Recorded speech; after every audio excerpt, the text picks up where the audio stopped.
Online अर्ज बंद।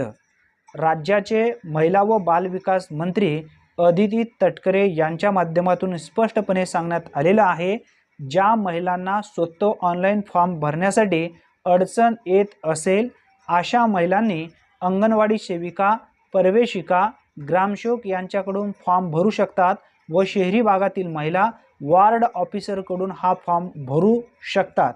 आता या ठिकाणी समजून घ्या, अंगणवाडी सेविकेकडे अर्ज करत असताना या अर्जासोबत कोणकोणते कागदपत्रे त्यांना द्यायचे आहेत, त्यानंतर अर्ज केल्याच्या नंतर त्यांच्याकडून आपल्याला एक पोचपावती घ्यायची आहे। ती पोचपावती घेत असताना आपल्याला काय सर्वप्रथम त्या ठिकाणी चेक करायचं आहे, हमीपत्र अचूकरित्या कशा पद्धतीने भरावा याबद्दलची पूर्ण माहिती आपण या व्हिडिओमध्ये दिलेली आहे।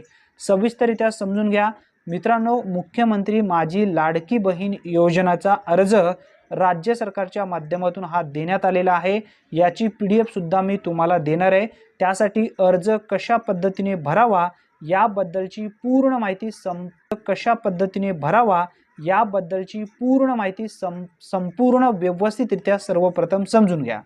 महिलेचे संपूर्ण नाव सर्वप्रथम आधार कार्डावरील ज्या पद्धतीने आहे ते टाकून द्या। महिलेचे लग्नापूर्वीचे नाव, महिलेचे लग्नानंतरचे नाव या ठिकाणी टाकून द्यायचं आहे। त्यानंतर जन्मदिनांक टाकायचे आहे आधार कार्डवरून पाहून। सर्वप्रथम जन्मदिनांक, त्यानंतर महिना, त्यानंतर वर्ष या पद्धतीने या ठिकाणी आकडे टाकायचे आहेत। अर्जदारांचा संपूर्ण पत्ता, आधार कार्डवर ज्या पद्धतीने पत्ता आहे तो पूर्ण पत्ता या ठिकाणी उल्लेख करायचा आहे। जन्माचे ठिकाण यामध्ये जिल्हा टाकायचा आहे, गाव शहर टाकायचं आहे, जो तालुका असेल तो तालुका तुम्ही टाकू शकता।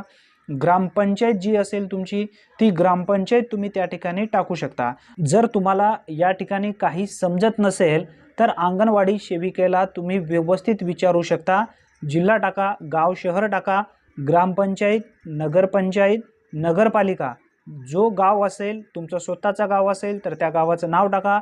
पिनकोड आधार कार्डवरती असेल तो पिनकोड टाका। त्यानंतर मोबाईल क्रमांक, जर महिलेचा मोबाईल नंबर नसेल किंवा महिलेकडे मोबाईल नंबर नसेल लाभार्थ्याकडे तर त्याच्या कुटुंबातील त्यांच्या पतीचं टाकू शकता किंवा त्यांच्या मुलाचा इथं मोबाईल नंबर टाकू शकता। एका महिलेसाठी एकच मोबाईल नंबर अनिवार्य आहे। त्यानंतर आधार क्रमांक व्यवस्थितरित्या टाका, चुकू देऊ नका। आता त्यानंतर तुम्हाला इथं शासनाच्या इतर विभागामार्फत राबवण्यात येणाऱ्या आर्थिक योजनेचा लाभ घेत आहात का असा उल्लेख तुम्हाला होय किंवा नाही मध्ये करायचा आहे। आता जर तुम्ही एखाद्या योजनेअंतर्गत तुम्ही लाभ घेत असाल तर किती रुपये दरमहा तुम्हाला या योजनेचा लाभ दिला जातो याचा उल्लेख या ठिकाणी करायचा आहे।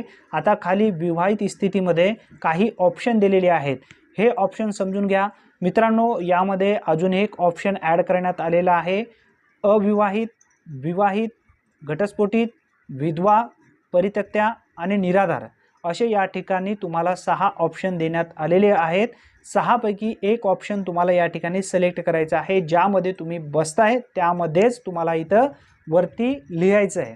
आता मित्रांनो त्यानंतर पहा, अर्जदारांचे बँक खाते असल्यास बँकेचा तपशील तुम्हाला जोडायचा आहे।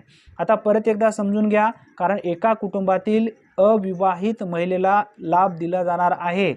अर्जदारांचे बँक खाते असल्यास बँक खात्याचे तपशील तुम्हाला यामध्ये बँकेचे सर्वप्रथम पूर्ण नाव टाकून द्या, बँके खातेधारकाचे नाव टाका, पासबुकवरती पहा ज्या पद्धतीने नाव असेल त्या पद्धतीने नाव टाका। त्यानंतर बँक खाते क्रमांक जो असेल, बँकेचा अकाउंट नंबर व्यवस्थितरित्या टाकून द्या।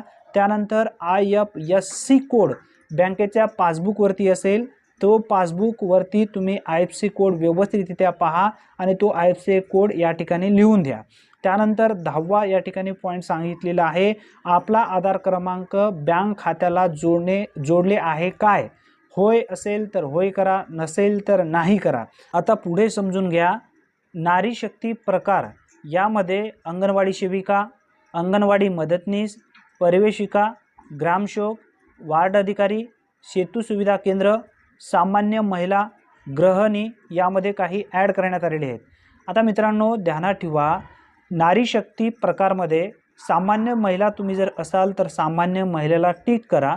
जर अंगणवाडिका, वार्ड अधिकारी, सेतू सुविधा केंद्र, अंगणवाडी सेविका, अंगणवाडी मदतनीस यांच्याकडून जर तुम्ही अर्ज भरून घेत असाल तर त्याला तुम्हाला टिक मार्क करायचं आहे. आता सर्वात महत्त्वाचा म्हणजे 12वा पॉईंट. आता या अर्जासोबत जे तुम्हाला लागणारे कागदपत्रे आहेत तेच कागदपत्रे त्या ठिकाणी ऑनलाईन करत असताना अपलोड केले जाणार आहेत. यामध्ये आधार कार्ड आहे, आदिवासी जन्म प्रमाणपत्र. आता या ठिकाणी आदिवासी व जन्म प्रमाणपत्राच्या ठिकाणी तुम्ही रहिवासी टाकू शकता. 15 वर्षाच्या पूर्वीचे मतदान कार्ड, रेशन कार्ड, जन्म दाखला, टीसी ते तुम्ही त्या ठिकाणी लावू शकता. आणि उत्पन्न प्रमाणपत्र जर तुमच्याकडे नसेल तर त्याऐवजी तुम्ही रेशन कार्ड पिवळे किंवा केसरी रेशन कार्ड लावू शकता. जर पांढरे जर तुमच्याकडे रेशन कार्ड असेल तर उत्पन्नाचा दाखला कन्फर्म तुम्हाला लागतो. आता त्यानंतर बघा अर्जदारांचे हमीपत्र. आता हा हमीपत्र नेमकं कोणत्या ठिकाणी भेटतं हे सुद्धा तुम्हाला समजून घेणं आवश्यक आहे. या अर्जासोबतच खाली हमीपत्र दिलेलं आहे. तो हमीपत्र भरत असताना काही चुका होऊ देऊ नका. त्यानंतर बँकेचा पासबुक जो असेल त्या पासबुकचं झेरॉक्स जोडायचं आहे. शक्यतो क्लिअर निघेल या पद्धतीने झेरॉक्स द्या त्यांना. अर्जदारांचा फोटो द्या. आणि सर्वात महत्त्वाचा म्हणजे आता या ठिकाणी एक टीप सांगण्यात आलेली आहे. अर्जदाराने सदरचा अर्ज परिपूर्ण भरण्यात आल्यानंतर संबंधित अंगणवाडी केंद्रामध्ये जमा करण्यात यावा. आता अंगणवाडी केंद्रामध्ये जर तुम्ही जमा केला तर त्या ठिकाणी एक पोचपावती तुम्हाला दिली जाणार आहे. आता हा हमीपत्र समजून घ्या. यामध्ये मी घोषित करते की ज्या ज्या ठिकाणी तुम्ही घोषित करायचे त्या ठिकाणी फक्त राईट क्लिक करायची आहे. याची PDF जी आहे मी व्हिडिओच्या डिस्क्रिप्शन बॉक्समध्ये टेलिग्राम ग्रुपची लिंक दिलेली आहे. त्या टेलिग्राम ग्रुपवरती मी टाकेन. त्या ठिकाणी तुम्ही PDF डाउनलोड करून घ्या. हा अर्जसुद्धा हा दिलेला आहे त्या ठिकाणी. आता अर्जदाराची सही असेल तर सही करा, अंगठा असेल तर अंगठा करा. त्यानंतर आता ऑनलाईन अर्ज तुमचं जेव्हा पूर्ण होईल तेव्हा तुम्हाला एक मॅसेज येईल. मॅसेज आल्यानंतर तुम्हाला समजून जाईल की माझं अर्ज सबमिट झालेला आहे. आता अर्ज दाखल झाल्यानंतर सदर पावती फाडून देण्यात यावी. आता ही अंगणवाडीकडून जे घ्यायची आहे तुम्हाला ही पोचपावती या ठिकाणी दिलेली आहे. ती पोचपावती तुम्हाला परत घ्यायची आहे. आता तुम्हाला जर यामध्ये काहीही भरता येत नसेल तर अंगणवाडी सेविकेला जे वरती मी डॉक्युमेंट सांगितलेले आहेत सर्व डॉक्युमेंट अंगणवाडी सेविकेकडे घेऊन जा. सर्व अंगणवाडी सेविका अर्ज भरून गेली आणि अर्ज भरून घेतल्यानंतर तुम्हाला ऑनलाईन अर्ज केल्यानंतर ही पोचपावती परत तुमच्याकडे देईल. ध्यानात ठेवा, जर तुम्हाला हा सुद्धा अर्ज भरता येत नसेल, ऑनलाईन अर्ज भरता येत नसेल, फक्त तुम्ही PDF सुद्धा याची घेऊन जाऊ नका. अंगणवाडीकडेच हा फॉर्म दिलेला असेल. तुम्हाला जर PDF सुद्धा काढता येत नसेल तर अंगणवाडीकडे जेवढे मी वरती डॉक्युमेंट दिलेले आहेत सर्व डॉक्युमेंट घेऊन जा. अर्ज त्या ठिकाणी उपलब्ध आहे. अर्ज त्यांनीच भरतील. फक्त त्यांना तुम्ही सही, फोटो सर्व त्या ठिकाणी तुम्ही देऊ शकता. अतिशय महत्त्वपूर्ण ही माहिती आहे. जास्तीत जास्त तुमच्या मित्रापर्यंत नक्की आत्ताच हा व्हिडिओ शेअर करा. जेणेकरून ऑनलाईन फॉर्म भरत असताना भरपूर अशा चुका करत आहेत. यामध्ये त्रुटीमध्ये विनाकारण अर्ज पडतोय. कारण अंगणवाडी सेविकेला राज्य सरकार प्रति फॉर्मसाठी 50 रुपये देणार आहे. जिम्मेदारी त्यांची आहे, ग्रामसेवकची जिम्मेदारी आहे. विनाकारण तुम्ही त्रुटीमध्ये पाडण्यापेक्षा त्यांना नेऊन अर्ज